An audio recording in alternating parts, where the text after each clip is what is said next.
lying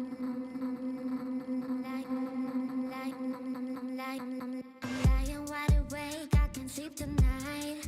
Staring at the ceiling like a restless child. Cause you run around telling all these lies. You're telling all these lies, boy. You said you needed space, bet you're out right now. Drinking with your friends, having a good time. But when you're feeling lonely, you come back around. You come back around. I'm done picking up your pieces. I'm done healing all your scars. You say we're done, but then next morning you regret what you said, huh? Here we go again. You tell me we're just friends. But then you call me feeling sorry for yourself. You want me back and tell me that you need my help. Here we go again. So tell me where your friends at. Cause you call me feeling sorry for yourself. You want me back and tell me that you need my help.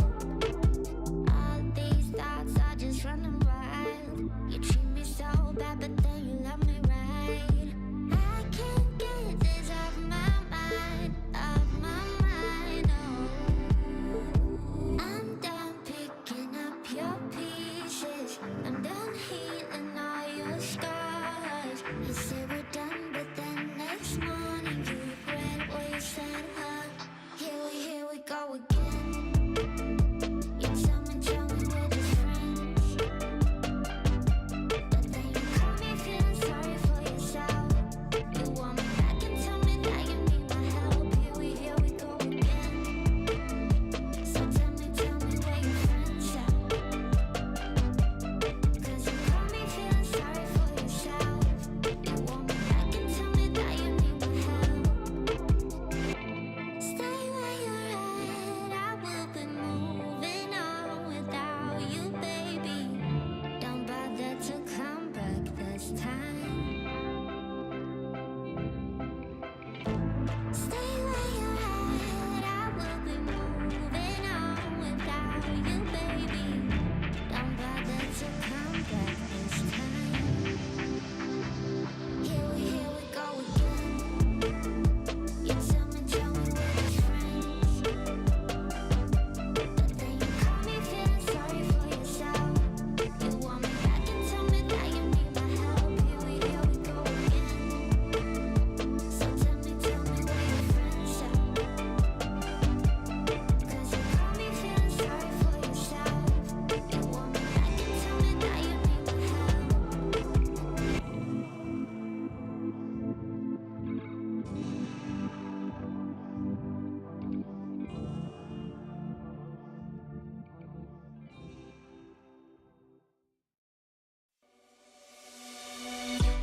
On a run from my given disaster, speed away from the holy mind, pride. I swear I never thought it would matter if I'm gone by now. All my weakness keep on linger on repeat like it will be my favorite song. Oh, I know I should be moving on, but you got me good, I keep on driving till it bends, still it feels like I pretend. Keep on driving and driving along the road tonight. Lost my head, don't feel my spark between the jars and bottle jack. Just me and all the red lights. Keep on driving and driving.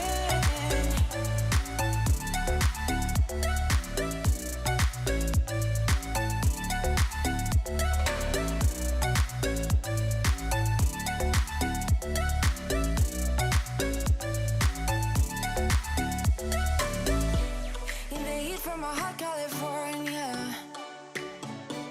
I forgot how you looked like in rain. I swear I never thought it would matter if I'm gone by now. All my weakness keep on linger on repeat like it will be my favorite song. Oh, I know I should be moving on, but you got me good,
Don't force me out of bed in your society. Don't push me down the road you've been down.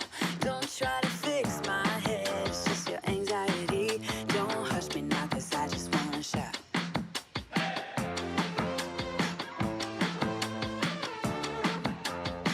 Don't make me dance to a tune that you're humming. No, my body don't move like that.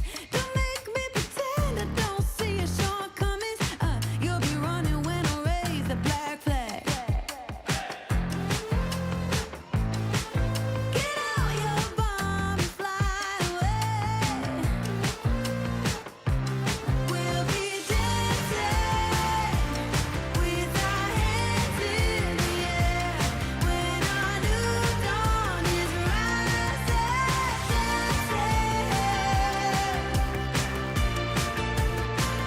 to the break of dawn.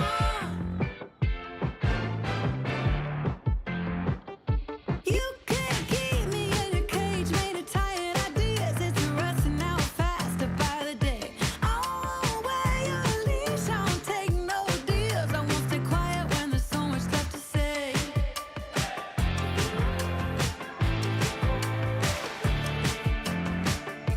I'm not buying no rise of suburban life when there's a fire raging just outside our door. You talk about peace on earth and the summer of love while you're sleeping on pills through the war. Get out your bomb and fly away. We'll be dancing with our hands in the air when our new dawn is rising. We'll be dancing with our hands in the air when our new dawn is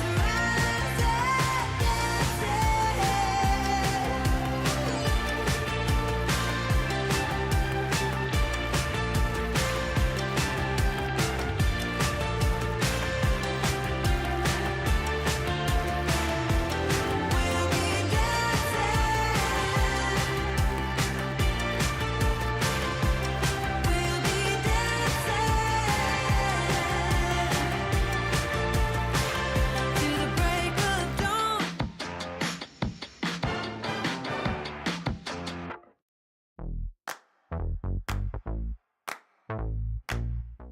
Hello, streamers. It is a Friday, and that means live Q&A. Typically, we hold open Q&A for any topic that you want around live streaming. Of course, this is virtual events week, which means I gotta turn the heater off.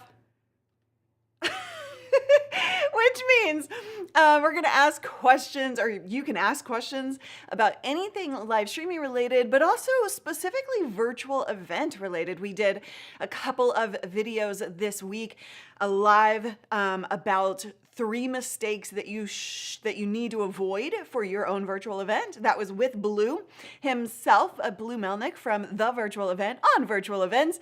And we also did a different types of events that you can kind of set up, and thinking simple to complex. So we've got a lot of good stuff in links in the description if you want to dig deeper into virtual events.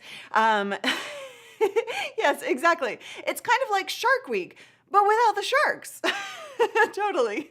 So how are you all? Of course, if you have questions, you can ask your question by putting a Q in front of your question.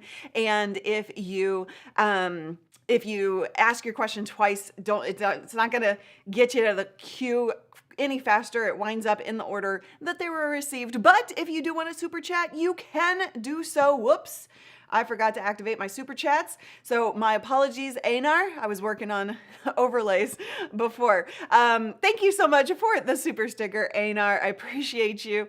And of course, you'll be able to super chat to get to the top of the queue if you have a question that you don't want to wait on. Why, thank you, Kraken. Appreciate that. We love our overlays around here. You can get your very own overlays like we have, not our specific brand colors, but you can choose your colors of choice and your themes and your designs.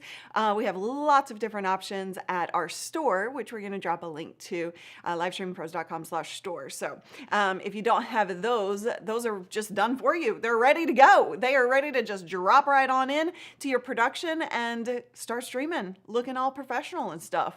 You tried underlays, but no, yeah, that's tough. That's tough. Okay, we have a lot of questions already coming through. So we're gonna get to it. Real quick, I saw everybody in the house. Everybody's in the house. I just wanted to say hi to everybody. That's all. I'm just saying hi to y'all. Today is super casual, of course, and we like to just goof off and have fun. If you've never joined us for one of these live Q&As, then get chatty. Make yourself comfortable. Make yourself at home. This is your family. And you can ask all the questions. There's no stupid question. And we'd love to help you. I see Jason in the house. I see Phil in the house. I see Carlos in the house. I see Victor as well. Hurting my brain thinking too much. Now you're rambling. Wait, I'm rambling or you're rambling? I'm not quite sure which one it was. All right, let's get to some questions. What say you?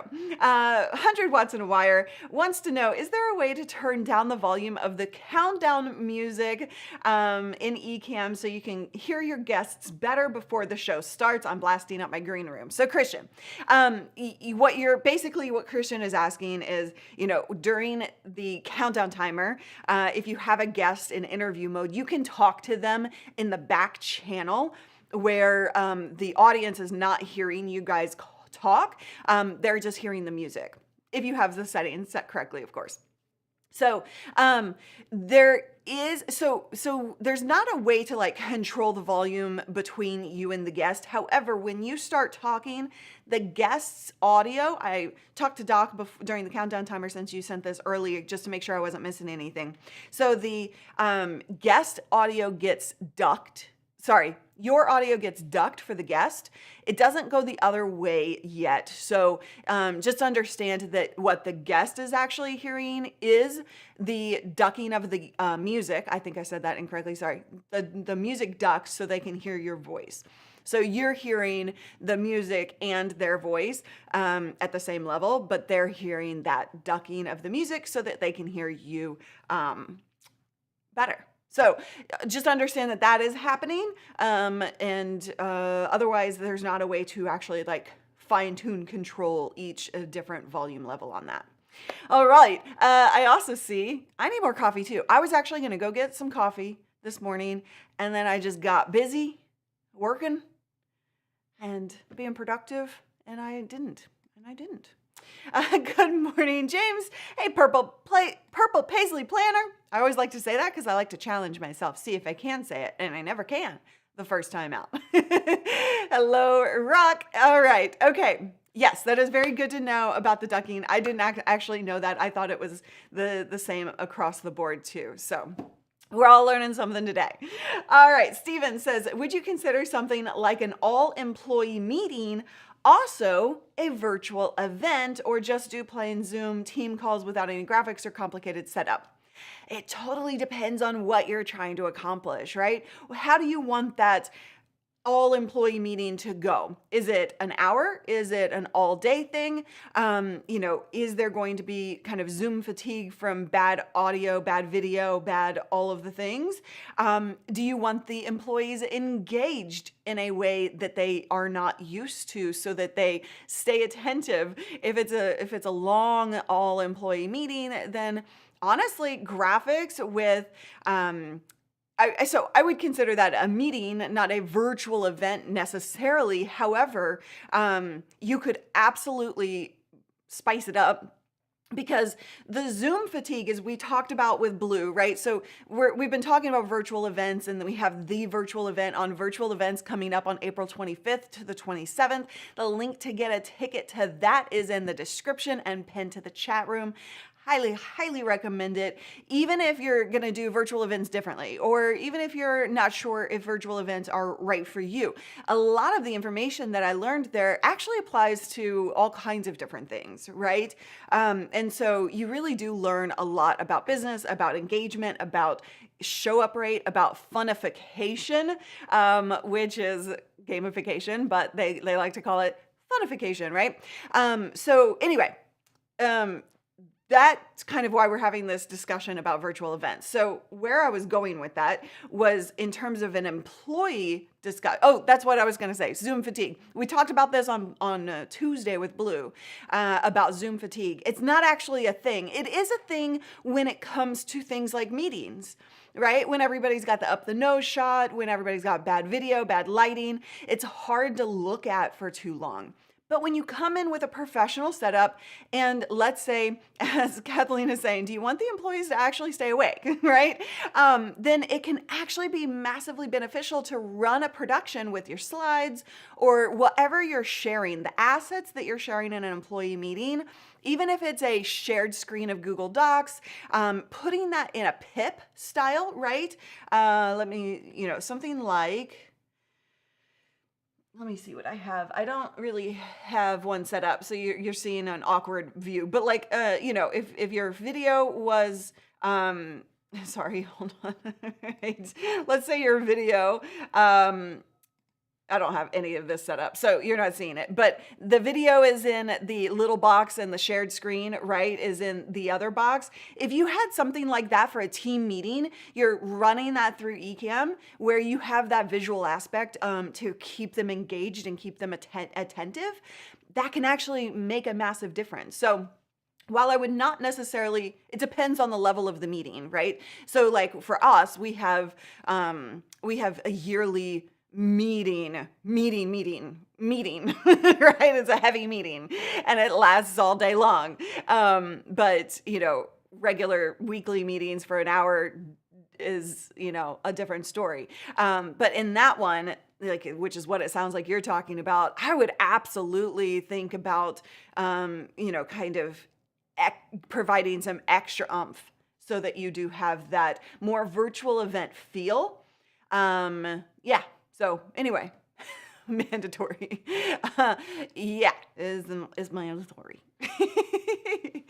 All right. Okay. Lots of questions I see.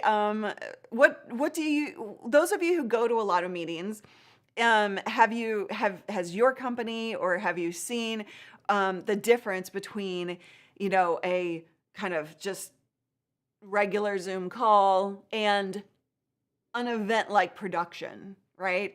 What does that do for you, right? All right. I was just checking, you guys. I love how you help each other out and how you chat with each other. Y'all are awesome. Okay. Exactly what I was trying to suggest, that PIP, even just for having a better view of the speaker during the slides instead of a simple screen sharing. Exactly. So one of the biggest frustrations with screen sharing in Zoom during meetings is that, can everybody see? Like fumbling to find the button and then being like, can you see me? Can you hear me? Like all of those things, that gets pretty annoying. And so having the ability to just like produce it like you would a live stream or an event, and then throwing that into your Zoom meeting can make the biggest difference in the world.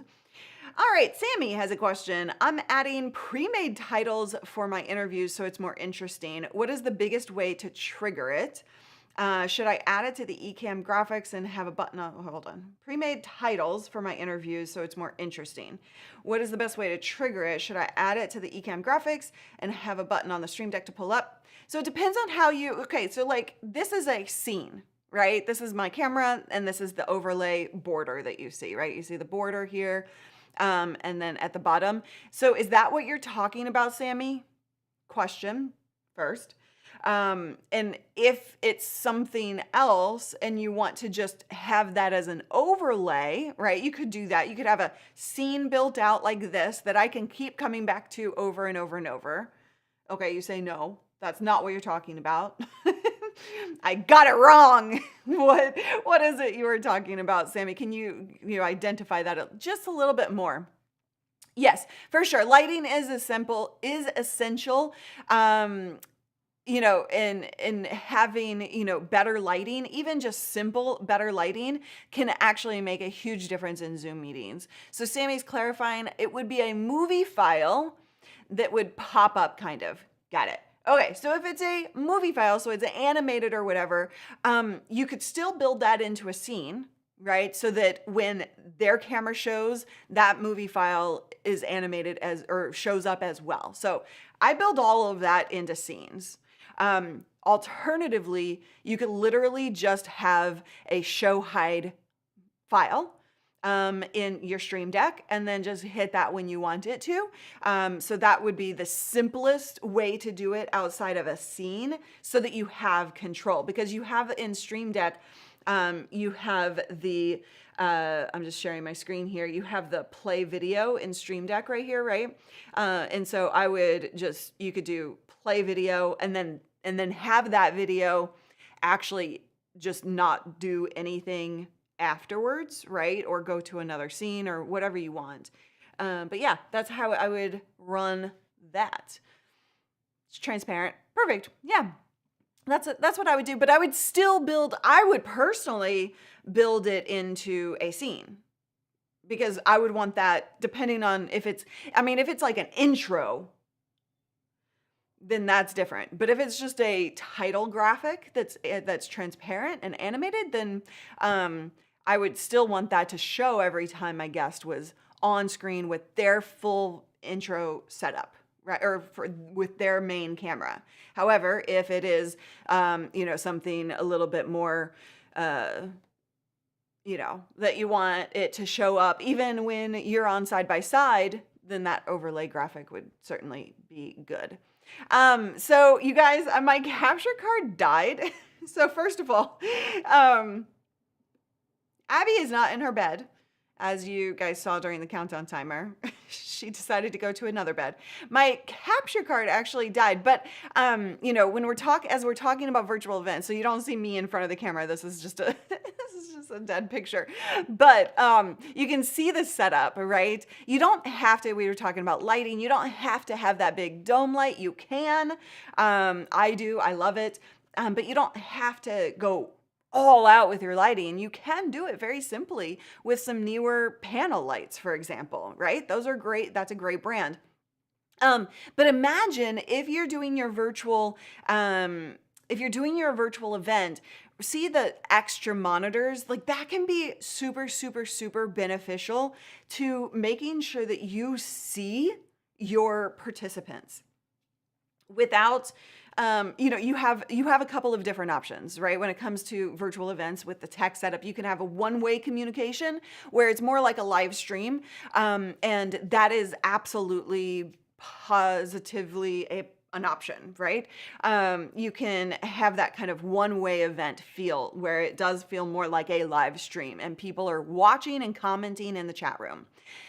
That, if you're going to do like an hour, that's totally fine. If you're going to do something like a 3-day event, or even a 1-day event, right, where it's a few hours, anywhere past like 2 hours, honestly, I would agree with Blue, what he said on Tuesday's video, which is linked to in the description if you want to watch that whole thing. One of the biggest mistakes that you can make with your virtual events is to treat it like a live stream. Right? Every week we get together and we have this really, it's two-way communication because you're chatting with me, but it's really a one-way broadcast. And you can't show up on camera and chat with me. You can't ask your questions verbally. You have to chat them, right? Which is a great experience for a 1-hour stream. But again, like Blue said, that is one of the biggest mistakes that people make with virtual events, is treating it like a live stream where you have a multi-hour event or multi-day event, and you are trying to, just do that one-way communication. That's where two-way communication using Zoom and more high tech stuff, or even, simply, it can be done super, super simply on Zoom, where you literally just use your ECAMM or vMix or OBS production, send that as a virtual cam into Zoom, and then you have that ability to have the graphics overlays, the pip, the screen sharing, not through the Zoom process, but fully in control and high production value. And then you can also actually see the participants. You can see them smiling. You can see them bored. So you got to change your tone, right? You got to get that energy up. You can see what's happening, and that makes a huge amount of difference for those multi-hour or multi-day events. And then, you can take it to the next level where we have with Expand Your Reach, and you can have like a panel of TVs where you're actually seeing all of the information you need. However, you can do that very simply, like I was showing you with the camera or the monitors just in front of you. You already have multiple monitors, most likely, if you're one of our audience members. And so you can absolutely, just take over the monitors that you already have, throw Zoom on there so that you can see it. You could add a prompter to your setup so that you could see and talk to the Zoom attendees through the eyeball, right? Through the lens. So that's an option as well. Like there's just a lot of different, tech setups when it comes to virtual events, but those are some of the things to think about. And of course, if you didn't watch the videos that we did earlier this week, you should, if you're ever thinking about doing a virtual event, or if you just want to improve your Zoom streams or your Zoom meetings, right? Like we were talking about earlier. And, if you have, how many of you have said yes to TVE? Are you going to the virtual event on virtual events on April 25th? Have you gotten your ticket? Let me know with a big yes in the comments or no. And I will be there. We went last year and it made all of the impact. It made a huge amount of impact in terms of our own Expand Your Reach virtual event, and also the business in general, to be honest. And so it has done a huge amount for our business. So I would suggest that you do the same. You can take the information, you can adapt it as we did to your needs and your processes or your desires. I would agree with that. No such thing as too many monitors. But if you go here, I forgot to tell you. I'm going to get back to questions here in a second. Blue gave us an LSP specific exclusive bonus. Like nobody else is getting this bonus. But it ends tonight at midnight or 11:59 p.m. Pacific time. And that bonus is overcoming objections. So it's like 5 key objections that you can learn to overcome just by clearing up your message, right? Just by making sure that they understand what it is they're buying. And this is virtual events. This is your course. This is your membership, whatever it is that you are selling at any point, even if you're selling a YouTube membership, right? Like join our YouTube membership. You always have objections, or people always have objections. And it's why they say no to you. So, you can learn how to deal with those through the bonus. So that's really exciting. Awesome. You're going to be there. Yay, yay, yay. Nice. Yes, we've got yeses in. I'm in. Awesome. I have my ticket. Awesome. I will see you guys there. I can't join all 3 days, to be honest, but I will definitely be there the first day, and I'm excited. But yes, hello, and thank you for all these tips, tricks, and info. You are very, very welcome. All right, so get your ticket, get that bonus. Go ahead and get in today. But then let's talk about other stuff. If you have virtual event questions, bring it on. If you have other live streaming questions, how to grow your audience, a tech question, whatever, just type Q in front of your question. And I know I already have a Q. Nadim, does the sound delay happen when I'm taking the sound directly from the cam, or it could happen if I'm running the sound through a mixer? And how can I check the right delay? So sound delay can happen for multiple reasons. So it can happen through a mixer. I've seen it happen directly through the camera as well. It can happen if your camera settings are in 4K. It can happen for, like I said, a number of reasons. So where I would start is with that routing, or start like, are you streaming in 4K? Are your settings in 4K or 1080? That's a great place to start, and then decide, or then start from scratch. If you're still seeing a delay, you can adjust that in software. However, you shouldn't have to unless you are in 4K, which a lot of times you can't. You do have to. Yeah, so I don't know how you're set up, right? So I don't know if you're through the mixer or if you're directly through Cam. If you're having it with both of those settings, are you using USB or using if you're using a mixer, then you're using an XLR mic. So I just don't know enough to like kind of guide you, but it can happen for a number of reasons is really the answer. So then you got to like kind of start from scratch and start adding to the complexity and then figure out from there. Okay. Marco wants to know, how's my lily plant? Did I buy a bigger pot? I have about a bazillion extra pots because I've repotted, or because I bought extras that I thought were cool or whatever, or, a plant died or something. So I had pots on hand ready to go. As soon as you guys, I don't know if y'all saw on Twitter, I posted a question because my lily plant, peace lily, which is right here actually, it was just drooping, and it like drooping, yes, for water, but like that's neither here nor there. It wasn't a watering issue, but it was yellowing. The leaves were just continually yellowing despite being watered. And so we posted that, and then everybody was like, you need a bigger pot. It's too big for that pot. So I was like, okay. So then when I got it out of the pot, oh my gosh, the roots were insane. What did they call that root?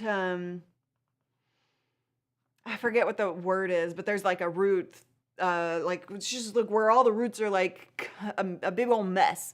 Anyway, so I repotted it. It is taking a little bit of time to adjust, but yes, like the plants or the leaves aren't yellowing anymore. So that's amazing. And it's happier and healthier. So thank you for all of that. Rootbound. Yes. Thank you.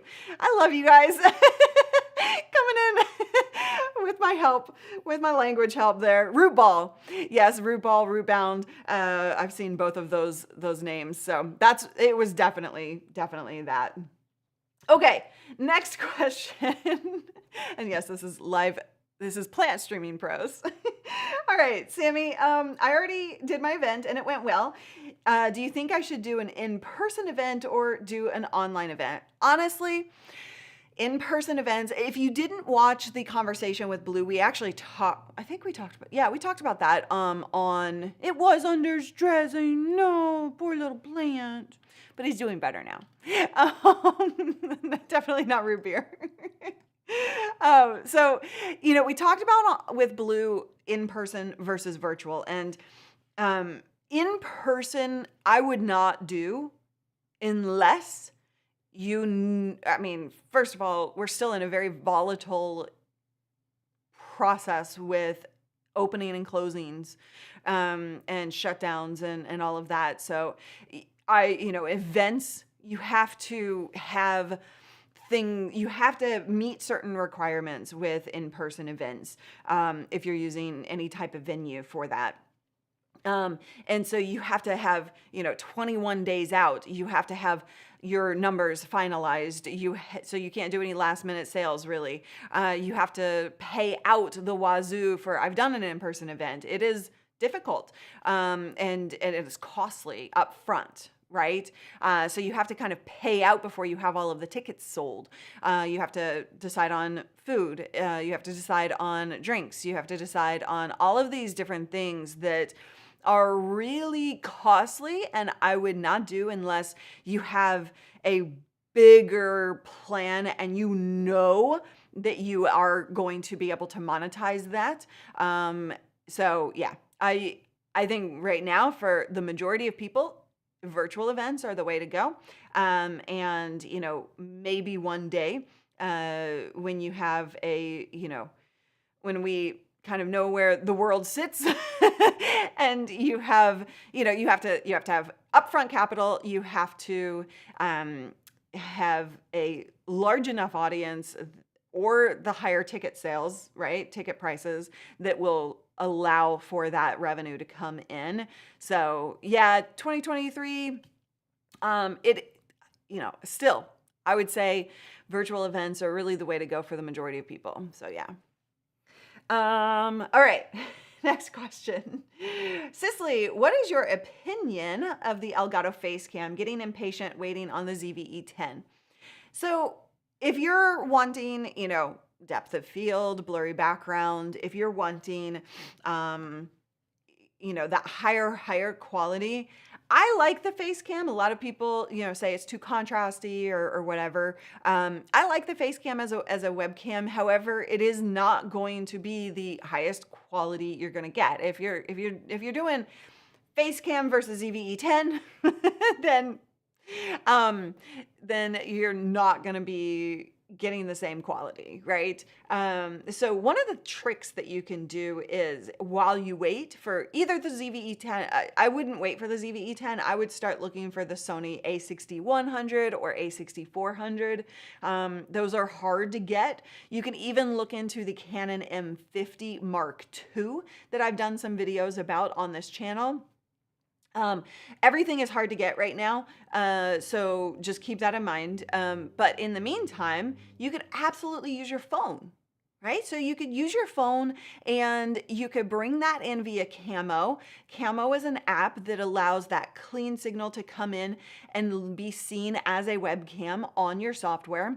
And that actually, if you have a newer phone, it's going to give you really great quality, and probably even better than a webcam. So I kind of would go that route right now, because if you obviously have the budget for a higher level camera, and I would just kind of sit and wait, try and source those cameras, those higher quality cameras, and use your phone in the meantime. Camo has a free option, but then it's pretty inexpensive as well. So yeah, that's what I would do for you specifically, Cicely, in your case.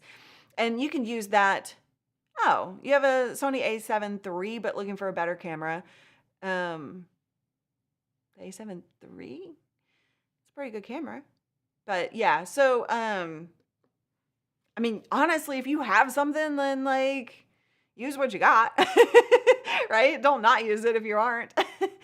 Yeah, the A6400 is a great camera.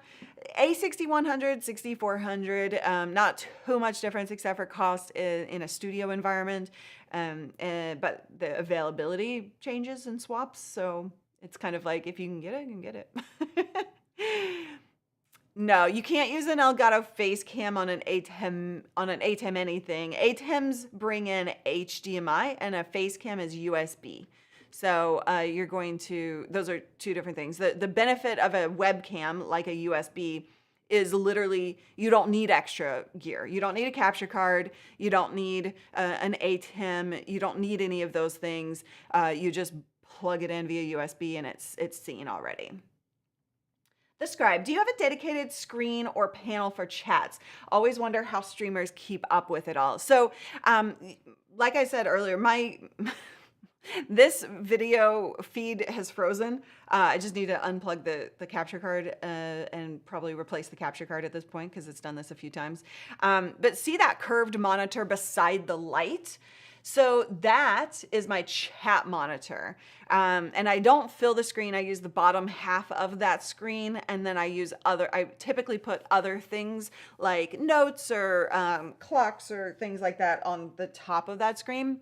But when that's where my chat room goes. And yes, I highly recommend, I like to have it dedicated, right? Because it's like right there. So when I'm looking over like this, I'm looking at the chat room. So you can kind of see the difference. And sometimes I'll have notes right there in the corner of that monitor that I can just like kind of look over at. But also, you know, I don't have my prompter set up right now. I tore that down out of frustration one day. It was causing me some problems. So Callie and I, like right before a show one day, we were just like, get this thing off.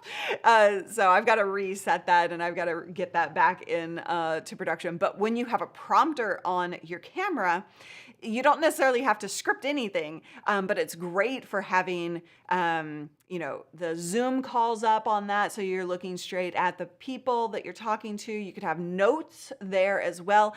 I would not suggest putting chat up on a monitor because it's a little weird from a viewer perspective when you're reading something like a chat and they know that you're reading it, but you're looking them straight in the eye. That can be a little disconcerting for people. So I like to have chat off to the side where it's obvious that I'm reading something. Does that make sense? Yeah.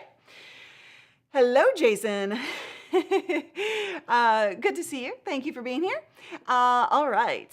Wait, what should arrive in the next hour? Oh, you got the Rode video mic Go 2. Nice. Whoop, whoop. All right. Let's keep answering questions. Eric, how do I grow my audience? I've been live streaming for over 2 years and I still have been unable to increase my viewership. Okay, Eric, one of my favorite questions. Okay, so the question is, the first thing that you have to answer, you've been doing it for over 2 years. Are you on a schedule? Are you doing it the same day, same time every week? That is key point number one. Secondly, you also need to think about like, what is the content?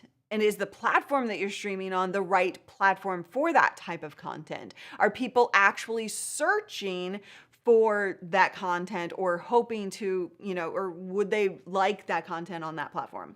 That's also a really big question. Title, description, thumbnails, those matter massively as well. And yes, Mikey, I see your question. It's in my queue. I'm coming to all of you.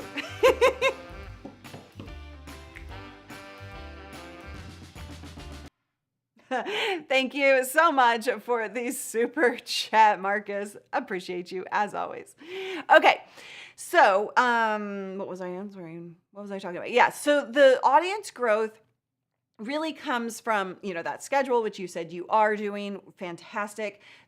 Creating the right content for the right platform, making sure people can find that content on that platform, and like on YouTube, for example, that comes in title, description, thumb. And then also you want to make sure that you have collaborations. That is a really great way to grow. So if you can find other people who are in your same space, maybe around the same level of subscribers or just above you, that's a great place to start as well. Start sharing audiences. And when you work with collaborations and don't think of people as competition, then you're going to go further faster. So that would be, it sounds like you kind of have everything, you know, content-wise at a good base level. So then that would be your next step. Find some other people to get on other people's shows, talk about, add value to theirs.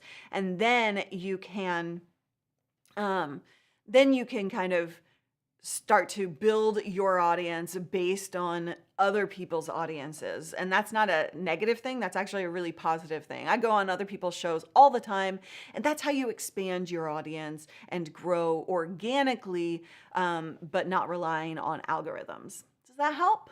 I would start there. And also be sure to appreciate each and every one that you do have. When you come from a place of gratitude for what you already have, even if it hasn't grown, making sure that you're focused on community building, right? And providing a massive amount of value for those people who do show up, then your gratitude is going to help you grow faster. I know that sounds weird.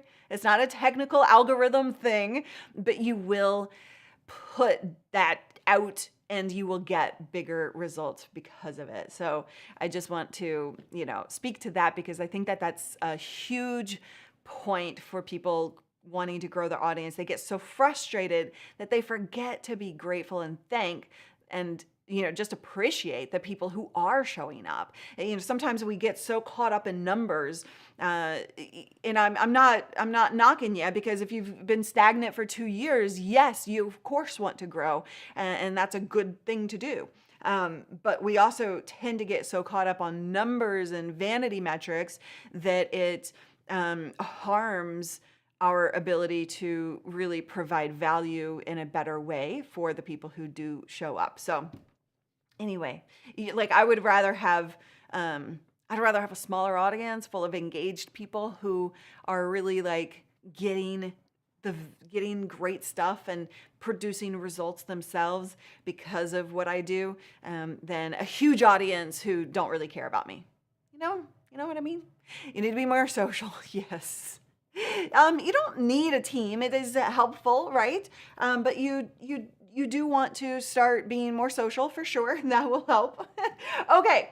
Okay, we have a couple of questions. You know what? I'm not going to go into member only mode today.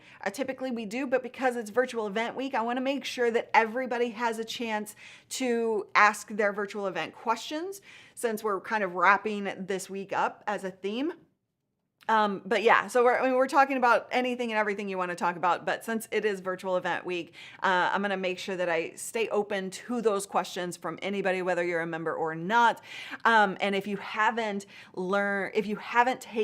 gotten your ticket for the virtual event on virtual events, that link is in the description. It's only $97, guys. It is only $97. And for us, we created a hugely popular and beneficial and profitable virtual event in January based on this same training last year. They've updated the training, of course, because virtual events are always on the move and changing, and all the things you need to know about your own virtual event. This is the event to go to. I learned everything I know from them, and you're going to learn how to get people to show up, how to get people to engage, how to structure your content, how to add gamification, but funification is what they call it. And our event was super, super funified. I just made that one up. There is a bonus that you get as an LSP member or viewer that ends tonight at 11:59 p.m. Pacific. So if you have not gotten your ticket, go ahead and do that today, so that you also get that bonus about overcoming objections and helping you to sell your tickets event and anything better. And that will be a lifelong thing that you learn. Okay, Prima, are you using speakers in your setup? I had speakers. I do not have speakers currently. I'm waiting on, actually I have not ordered, I keep forgetting to order them. I sent the speakers that I had back because I didn't like them. And so I've got to get new speakers. And so right now, I'm either wearing my headphones to listen, or if I'm not having a conversation, if I don't have an interview, then I might use the Mac Mini speakers, which suck so bad. They're terrible. I hate them. So I just gotta sit down. I've been so busy with a lot of other higher priorities. So I've been focused on those, but I gotta get new speakers in here. Definitely. You said you made changes to adapt TVE to your situation. Can you talk about that? Yeah, for sure. It's a great question. So the way TVE is structured in terms of a 3-day event, it's kind of like you as the host with content that is is built to help people achieve XYZ result, right? And so you're going to kind of go through a process and they help you decide on that content flow. They give you the exact formula that has worked for thousands of events that they've run. I don't even know how many events they've run, but this is like they started with in-person events, then they went to virtual. Now they're doing hybrid, they're doing virtual, they're doing in-person, all of it. But these are the people to learn about events from, because they like Tony Robbins, they do like Jack Canfield, Chicken Soup for the Soul. They like any name that you can think of, Amy Porterfield, Stu McLaren, like all of these people they've run events for. So anyway, what they teach is kind of you teaching the content and a specific flow and structure of that content to help people achieve results.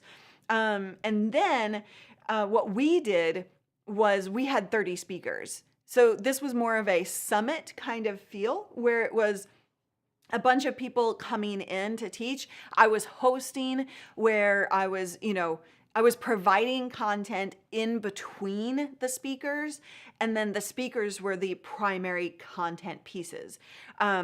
That's different than what they teach. However, Blue did tell me essentially on Tuesdays when I said that, Tuesday's video, when I said that, he was like, but you're still like, you actually had a flow. It wasn't just randomness, right? And so that was one of the biggest things that we really took away from TVE is not the randomness, right? And so even though we had 30 speakers, there was an accomplishment at the end of the event. There was something that you were working towards throughout the event, through our workbook and through the processes that I was putting into place. So that is kind of how we adapted, but yet we stayed true to that concept of funification, engagement, and an achievable result. Does that make sense? And so, we then also what we did was we took their funification model, used their system for it, and then we added our own magic on top of that. So one of those things, there were a few different things that we did differently than they do because our audience could handle it and it's more applicable to our specific audience. We provided, Paul Dixon made these amazing overlays. I need to get them. Paul, will you send me a link to those so I don't forget? I'll pull them up so I can show you, because I keep wanting to show you. But Paul made these amazing overlays that we distributed in our virtual event package for attendees, where it was like animations that they could load into their software and throw up on their Zoom. So it was like gold or fire or yay or like whatever, like different expressions. And then I could see, and the speakers could see, all of these people on Zoom throwing their overlays. And it was a way to say, like, I love this thing that you're saying. Like, that's really hitting home, or celebration, things like that. So that was kind of one of the biggest things that we did differently than Barry and Blue. And it really, really was a powerful thing. So yeah, that was like that was one of my favorite things. It was just so wonderful, so wonderful. So those are like some of the reasons, some of the ways that we adapted. And I always tell you guys to, thank you. Yeah. And I always tell you to add your magic to it, right? I always tell you to learn the system, take what I teach or what anybody teaches, and then adapt that to you and make it uniquely you. So yeah. And I was actually having the conversation with Callie the other day. I was like, should we not do a summit next year, or should we keep it? Like, we were trying to like kind of have that conversation, and man, I don't want to get rid of the summit because that feel where we had multiple speakers, because it was just such a powerful event from so many different ways, right? That's good. That's nice.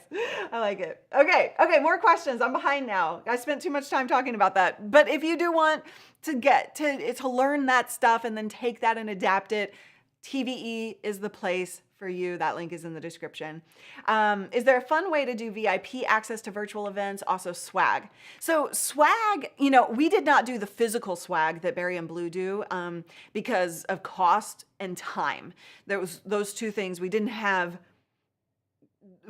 time to produce it, and I wasn't sure how many tickets we would sell. And so I don't want to invest in the cost of that until we knew where we were going to land. And so that was a little bit of like we've never done this before. Let's do it first time out and see what happens. And then we'll have more data to make that decision of whether that cost is worth it. Right. So we did virtual swag, those things that I was just talking about with the overlays. We had a lot of different types of virtual swag. The VIP access, we did, you can do a number of different things, but we did a hangout session. We did a couple of parties, essentially. They were hangout sessions where, I wasn't in front of the camera like this. We were all literally sitting around this table and we were just like hanging out with the VIPs. And we had a couple of different structures for that. But yeah, that was the way we kind of did VIP access. I think they got some other things as well. Of course, all access or replays and recordings for all access. I can't remember what else we did off the top of my head.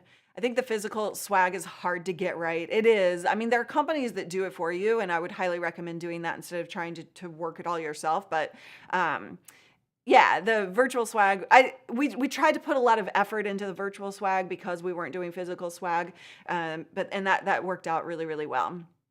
Exactly. And the virtual swag you can still use. I mean, a coffee mug you can still use after the event as well. But like this actually is still useful in your streams on a regular basis. Let's be stress balls. Who's stressed? I don't know about you. Let's see. Okay, real quick, since we're on virtual events, I do see this question, and I'm skipping ahead, sorry. Please explain Obvio. Did you use it for your summit? Yes, Obvio is Barry and Blue's platform for funification. It is the dashboard. It's not just funification, but essentially what it is, oh, that's awesome. Okay, I just saw that one. That's great to know. That's really great to know, guys. Thank you. So the Obvio is their dashboard. And so what happens is if you're going to use like Zoom the way we did for our virtual event, Obvio is a place where everything is unique to each individual attendee. So their Zoom link is unique to them because you can actually, if you have a lot of attendees, you need to split them into multiple Zoom rooms potentially, which we did because we needed them to move into different rooms for different experiences so that I could have that higher level of engagement. And that's a whole other conversation, but it has a unique link to their Zoom dashboard, to their Zoom link, right? So you can have a button that says like join the main stage or join the speaker rooms, where you can kind of separate out. You have this flow for them. And this is where the funification comes in on Obvio and the dashboard, the gamification aspect of points. So what that system is built to do is actually have points assigned to different activities. So, for example, if you log into the dashboard, you get 10 points or whatever. You can assign the various things, right? And so you have like all of these different actions that you can take: visiting sponsors, clicking links, answering questions. All of those things can add extra points. And if you have giveaways based on the leaderboard, and it has that leaderboard so people can see where they are, and things can get a little like rambunctious with the attendees. We had Discord going, so people were having competitions in Discord over the leaderboard and the gamification process. But that they built it in a way that is incredibly successful for that gamified experience. We of course did. We did a lot of different things on the dashboard, and I don't know. Blue said on Tuesday that we did a really good job with it. I also remember him saying, boy, you're doing a lot on your dashboard. But it worked really, really well. Anyway, so you can do, have that leaderboard, and then essentially you can assign certain prizes or giveaways to those top 3, top 10, whatever you want. Now, we did prizes in a different way, as like we did that, but we also had prizes for other actions. And that's the thing, is when it comes to funification, gamification, you are rewarding people for taking the action that you want them to take. Engagement, interaction, those are the things you want in your event. And so the things that we did, we were giving away things for people asking questions, for sharing on social.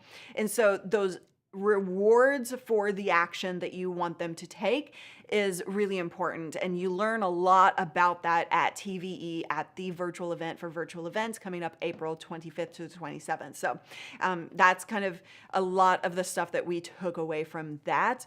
And there was another question about like giveaways, raffles. So it's not going to do raffles, I don't think. And now, it was in beta when we used it. I know that they're pulling it. I think they're pulling it out of beta pretty soon. So I know that you're going to learn a lot more about Obvio at the virtual event for virtual events. It's always so hard to say. I get tongue tied every time I try and say that. But you're going to learn about Obvio. You can ask those questions. I know that they're making changes to it, so I don't want to like speak specifically to whether it can or can't do anything, because I know that they're making updates to it. So, okay, let's see. Since we're talking about virtual events, I'm going to stay on that topic and then come back to anything that I have that are general live streaming questions.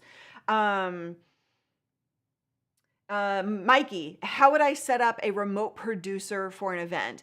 It depends. There are a few different ways that you can do it. So typically when you have a remote producer, sorry. So when you have a remote producer, what you're going to do is actually pull in you as the host are going to just have a camera, have your mic set up, right? You're going to have that good lighting. You're going to have your physical setup, and then you're going to log in to somebody else running the visual appearance of that production, switching cameras, doing the graphics, things like that. So you are then just the host.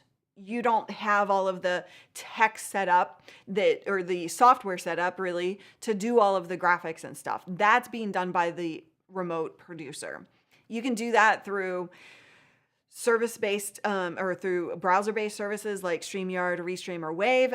You can do that through ECAMM, right, or vMix, where the guest link is essentially what you're joining into their production. So they need to know what they are doing from a production standpoint. Does that answer your question? Does that help?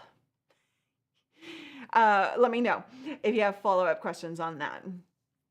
Okay. So Mike says, somewhat related to virtual events and all that surrounds, I'm really interested in Mighty Networks for my one-step tribe home. Okay, so I know people at Mighty, and I am a community member in a Mighty network.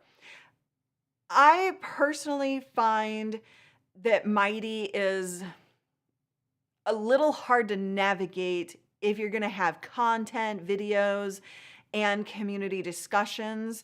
If it's purely a community-based thing, then it's workable. It depends on what you're trying to do with it. Like for me, if I'm going to have a community, I want real-time communication. I want real-time chat. That is why we use Discord for ours, because it's real time. With Mighty, it's post-based and then comments, which can be very effective for searching or for finding topic-based conversations. And so it depends on what you're trying to accomplish with your community. So that's your really number one priority or question to ask yourself, is what that experience is like for everybody involved. personally speaking, you know, when people try and add content and chat conversations or topic-based conversations in Mighty, I find it a little overwhelming and confusing. And I'm a techie person, right? Like I've been around these services and these systems a long time. So it's not like it's fresh or new to me. And so, you know, it's not my favorite for like course memberships or content-based stuff. So hopefully that helps give you some guidelines. And if it's really all you're looking for is that topic-based conversation chat or like comment style and not chat style, then Mighty could work really well for you. Okay. And that's another thing that we did with our event, right? Is have that Discord community. And I will tell you, we went back and forth and back and forth and back and forth between opening up the community because we already had the dashboard where there's a lot of activity happening. And then we just kept asking ourselves, like, is Discord, should we have that Discord? And hindsight is 2020, 1000% abso-freaking-lutely yes. Had we not had that Discord, it would not have been the same feel of community. You know, and we were just worried about too much, about giving our attendees too much to do. But those that didn't want to use it didn't use it, and those that did created this massive sense of community. And they were highly, highly engaged. They were sharing wins. They were sharing takeaways. They were sharing advice with each other. They were competing against each other for points, right? Like there was just a lot of interaction there. And I am so glad that we made the decision to do that. And you know, you got to thank Callie for that one. Cause we were all like, even she at times were like, but like, we were all kind of like, is it too much? And absolutely not. It wasn't too much. It was the thing that made it. But if it had been on, you know, not a live chat experience, it would not have been the same experience. Okay. Ooh, Joshua, this isn't virtual. Is this virtual event related? Joshua, I'm going to answer this. This is a really good one. You said you made changes to adapt TVE. Oh, sorry, Joshua. Wait, hold on. It just messed up. Okay. What's a skill that you're glad you personally learned? And what's a skill you're glad that you've delegated? Those are a really good question. A skill that I personally learned that, live streaming, honestly, like live streaming goes back. I've been doing live streaming for 16 years or 15 years or so. And that changed my entire everything. Live streaming makes me a better business person. It makes me a better human being. It makes me a better listener. It makes me a better everything. So live streaming is honestly one of those skills that I went into scared to death of. And that has made such a huge difference in my everything world, personal, business, everything. What's a skill I'm glad I've delegated? I've delegated a lot. We have a team of 7, 8. I said this yesterday. I was like, wait, how many do we have? You know, I have learned the art of delegation through a lot of mentorship and work, and getting things off my plate, right? And the right things off my plate. You know, one of the things, speaking of Callie, one of the things that I'm glad I've delegated is the community, which sounds weird because I love the relationship that I have with you guys. Like, and you know, I, of course, started that relationship with you guys, but Callie has taken it to the next level that I never would have had time to do. She does extra special stuff for our community members, for our students that I don't even, like, they're all her ideas, right? And it has created such a bigger sense of community around here because of that extra special touch. And had I not hired a community manager like her, it's not her actual title, but like that's, you know, one of the things that she does, I would never have had time to actually dedicate those extra special touches. So that's yeah. Yeah, you can't be a control freak. You can't if you're going to grow and have a team. The thing that, you know, I've worked really hard at is communication between the team members. And you know, everybody really works really well together, and supports each other. And you know, one of the things that I've delegated that I never had on my plate.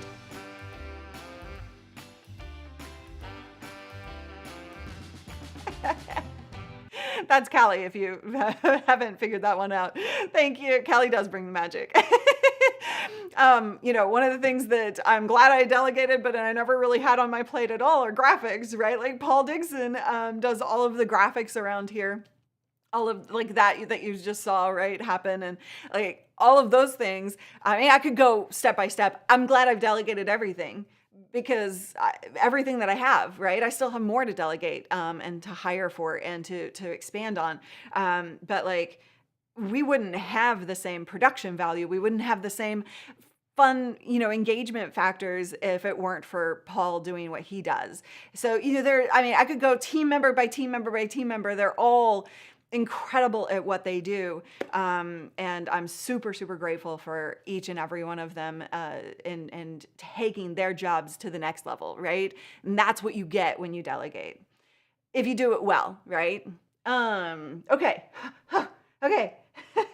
There's so many questions. I am so far behind, and it is past the hour. I have a few more minutes. Do you guys want to continue to hang out? I'll keep answering questions. Are you guys cool with that? I do have a thing at 11:30, but I will. Okay, we're still on. Let's go. Let it go. Okay, so oh yeah, Joshua, we will get you into Discord for sure. Okay. More questions. Sage event. Joshua wants to know, also great question. Do you know if they send recordings if you can't attend live? So Joshua, what you want to do when you click the link, livestreampros.com/TVE, this link right here. When you click that, you'll get your ticket. That is for the live event. Once you get your ticket, you have the option of upgrading to all access, which includes recordings 60 days, up to 60 days later. And so you know, that is I think that's $197. And so you have that option to upgrade to all access. And that's one of the things that they teach is that all access level. And one of the things that you really, really want with your own virtual event is for people to show up live, right? You don't want people to rely on those recordings. Yeah, it's a factor. Yes, there are a lot of people who can't attend a full 3-day event, which is why that all access ticket is so valuable. For me, you know, personally speaking, I will be showing up live as much as I humanly can, but I also have other things going on that will keep me from showing up live all 3 days. And so I'm going to rely on those recordings, right? So I'm going to show up live as much as possible because you get so much more out of it when you are live. You can ask questions, you have that experience with other attendees, et cetera, et cetera. Okay. Shares and steaks. Wait, what am I missing about food? Huh? All right, next question. I'm staying on the virtual topic and the virtual events, and then I'm coming back to other stuff. I see other questions as well. I'm coming back to everything. I just wanted to kind of stay on topic here. What platform, John wants to know, do you recommend to sell virtual tickets for virtual events? It depends. I mean, there's no like one right platform for everything. If you haven't, so we use Thrivecart. We're going to move off Thrivecart, I think, eventually. But like if you already have a payment processor or a cart system, way to take money for other things, then just use what you got. Simply without setting up an entirely new service, you could use PayPal, honestly. Like I'm not a big fan of PayPal, to be honest. Like I don't use it unless I have to in my business, but PayPal would be a very easy way to take tickets. You could also you could set up a very simple Stripe. You can even take tickets directly through Stripe, which is a credit card processing, company. So there are lots of ways that you could do it very simply without setting up a whole thing. But then you have SamCart, right, which is a cart system as another option. And they have essentially like SamCart has kind of all in one, so does ThriveCart, but SamCart is kind of industry standard option. They have the like a landing page that's built for conversions, and then that cart system as well. So that would be something to take a look at as well. Bitcoin, you can do that as well. All right. Okay, I see. I'm just looking for virtual event questions real quick. Are there any good solutions for a live closed captioning for the hearing impaired? Apologies if we already addressed this. No worries. I did not address it. Kathleen, do you have, so your tech coach in the chat room is Kathleen, and she is the best expert I know at this. Like, she knows everything about captioning. We were actually having this conversation yesterday, so I'm going to do my best to do her justice with what she taught me. But there are various different types of captioning. So as an overarching word, you want to use captioning. Then there's closed captioning, and then there's live captioning. And there are all different services and different possibilities. Oh, okay. Kathleen posted some info on captioning as much as YouTube chat allows. Fantastic. So I would rely on her. Don't you, Kathleen, have a video? Because I remember you talking about this on a video. I thought you had a video that you did on this, but maybe it's not updated or what. So if she has a video, she's going to post a link to that. But it is an in-depth conversation. So in Zoom, it depends on the platform that you're using too, right? But like Zoom has an actual captioning, live captioning service that can be turned on, and the viewer themselves turns that on. YouTube has their automated AI system that viewers can turn on. So I'm gonna leave it there. Kathleen is taking care of you in chat, and you can join her on her live streams on Thursdays. Oh, okay. She has a live stream on Thursdays on her channel, and you can ask more questions about that because that's more her expertise. All right, let's see.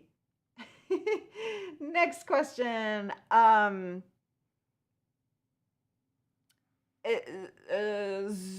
Zoom Enterprise 1080p. So I believe, and I will have to actually rely on, I don't think Daniel on the team is in here. Maybe Kathleen knows. But I think when you do Obvio, you automatically get that upgraded quality level. I could be wrong on that, but I believe that's the case.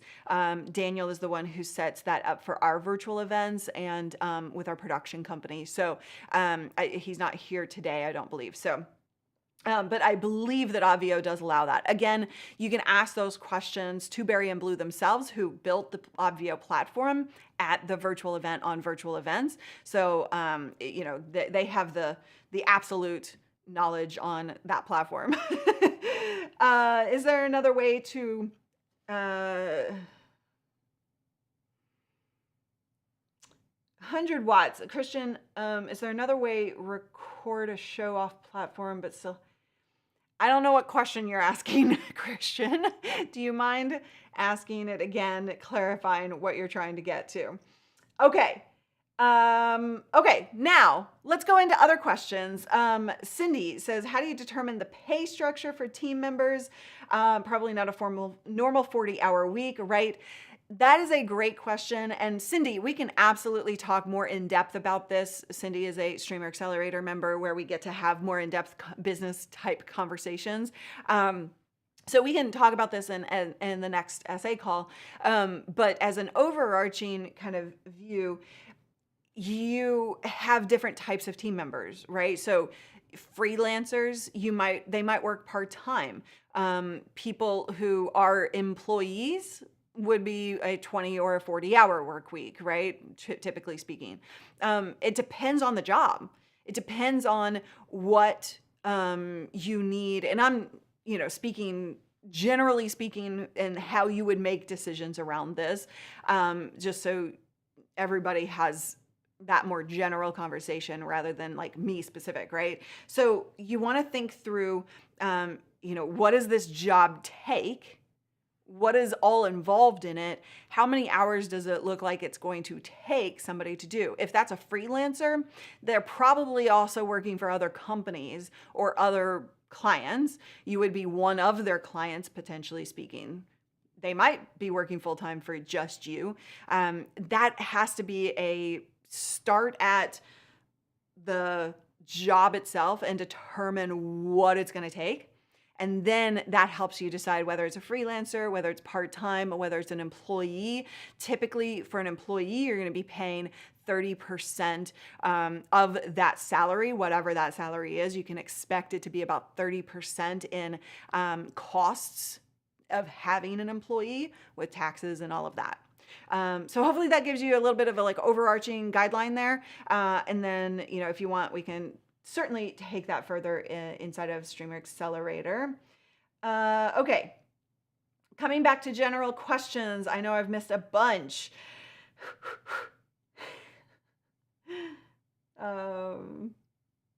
Okay.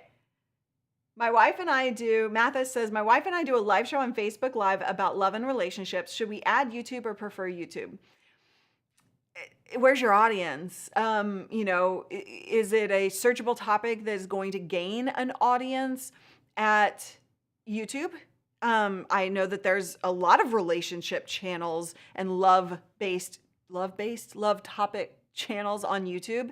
So I would do my research on YouTube and see what's performing well there, what channels are popular, and what is your content in relation to those types of things that are already doing well on YouTube. And then you could absolutely try it. You could simulcast and add that content there as well to see if it gets some traction. But sometimes on YouTube versus Facebook, you have to kind of approach content a little differently sometimes. So give it a try. I would first do my research, see if the audience for the way you do your thing is on YouTube, or if you're going to have to make some adjustments. And that's where I would start. Let's see. Is there anything close to the Sony ZV-1 and or more affordable? So the ZV-1 is a point and shoot essentially, right? That is great for live streaming, but I wouldn't put it in my studio. Like I actually do have it in my studio. I take that back. But it's this view right here. And so, it's that behind the scenes view. So I wouldn't make it my main camera. What we like to recommend around here is either the Sony A6100 because of inventory and supply chain issues. Maybe you have to find the 6400, or the Canon M50 Mark II would be an option as well. Sammy, when is the best time to ask somebody to come onto your show? I'm thinking of doing a new format, and I would be doing more than 3 interviews a week.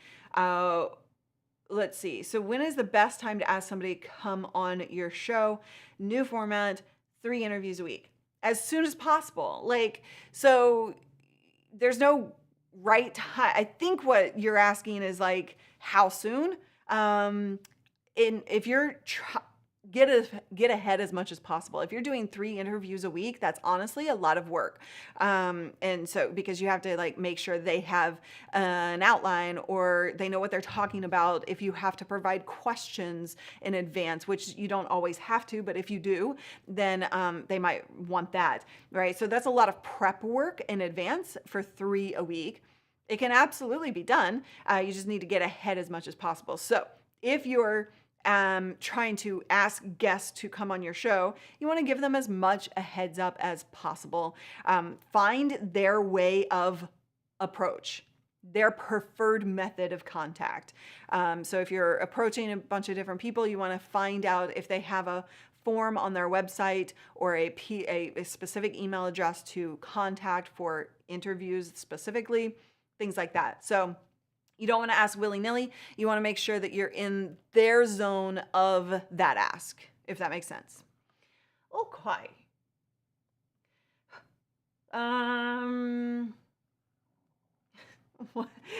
Paul Burke, if we're giving away a book on a live stream, what's your favorite book to gift?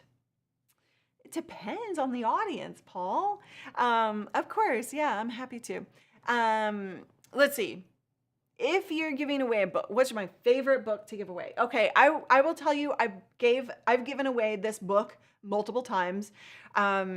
It's called Living Forward by Michael Hyatt, and it's about creating an intentional life. I don't know about you, but a lot of people, most people in this world, kind of float through life, right? And it's kind of a like, you're kind of living at the whatever happens model. And if somebody demands something of your time, or gives you an opportunity, then you take it or you do it. And that might derail you from your goals. But if you don't know what you want out of your own personal life from a personal perspective, what is your ideal dream life? Is that to live in Jamaica? Or is it to live on a farm? Or is it to live in Alaska? Like not just about where you live, but how you live. What is the structure that you like? What do you like to do for your personal time versus your work? And thinking through all of that ahead of time to be able to really craft an intentional life is a really important thing. It made a massive difference in my own life, and I continually work at that. But it really gives you guidelines. It's like having that, the bowling alley guidelines or like bumpers, right? It's like, okay, if you know that you're going down this path, then all of the opportunities, all of the people demanding your time for other things that don't match that, then those bumpers are there to not help you stray into the gutter. Does that make sense? Anyway, that's one of my favorite to give away. I've given away that a few times. Gosh. I'll stop there, I guess. I mean, there are so many books. I read a lot. I love books. And I love to constantly like improve XYZ, whether that's my personal life, whether that's habit setting, setting habits, whether that's work-related stuff, whether that's being a leader, a better leader, whether that's whatever. Communication has been a big thing for me. So yeah, okay. Okay, hold on. Sammy says, what should I give to a streamer if it's his birthday coming up soon? He has a mic and webcam already and a light. I love to get specific to the person. So you could give something like a generic piece of equipment. Some of the things that I've given to people for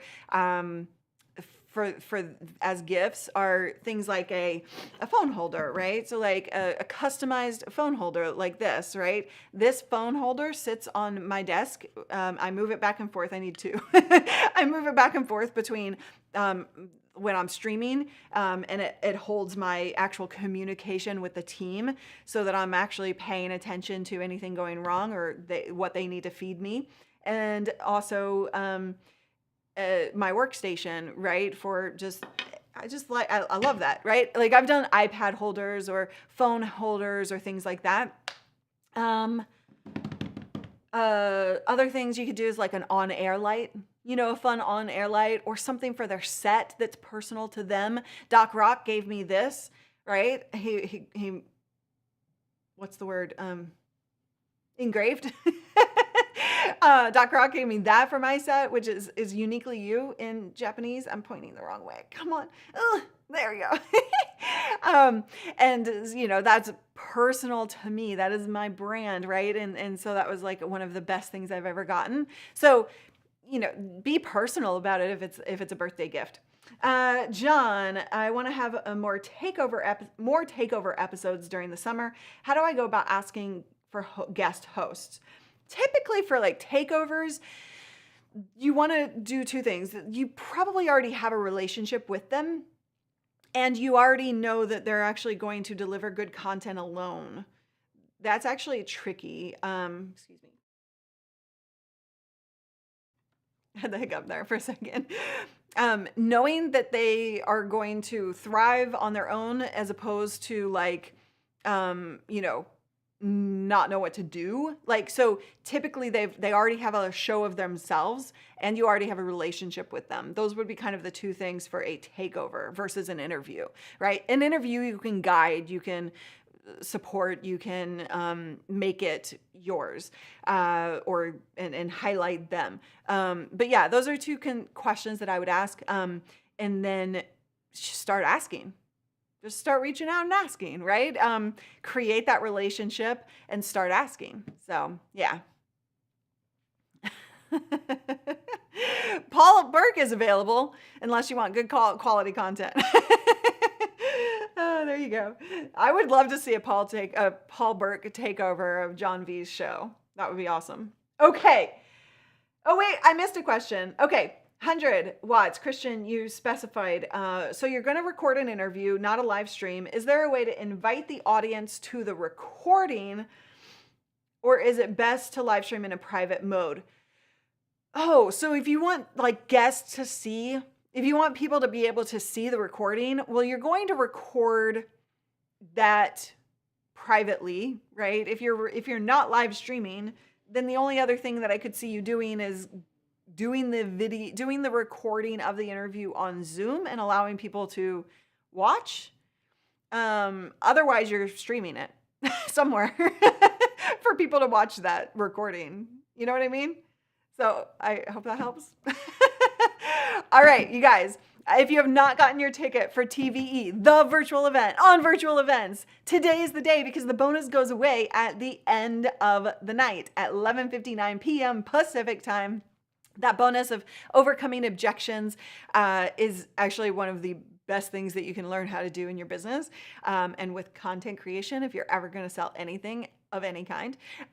So, you know, definitely join, learn about events, learn about how to structure your content, about how to get people to engage, how to be engaging and put value first and put heart-centered value first, right? And really connect with your audience.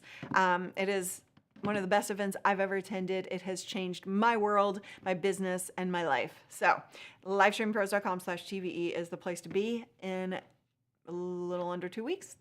April 25th to 27th. All right, you guys, I'm going to run the credits. Thank you guys so much for being members. Those of you who are in the credits and who are members, we appreciate you so much. Sorry, today, I because it's virtual event week, I didn't want to like go into member mode and shut that conversation down. But shares and stakes. I still don't know what that means, but I'll take your word for it that that's what friends are for. And yes, TVE, all for like $97, which blows my freaking mind. Like they are insane for doing a $97 ticket price because it's so much value. All right. Thank you guys so much. I am a poet and I didn't know it. You're right. All right, here's to the credits. Put those dancing shoes on. We're going to dance this baby out. Thank you so much for being a part of this amazing community and wonderful questions. I love the curveballs that you guys threw today. Those were some good random questions about business topics, which I love to talk about. I love to talk about that stuff. Okay, have a wonderful, wonderful weekend. Go grab your ticket and I will see you at the virtual event for virtual events on the 25th. And I will also see you next week for lots more conversations and value and good videos. And I'm stalling. Bye.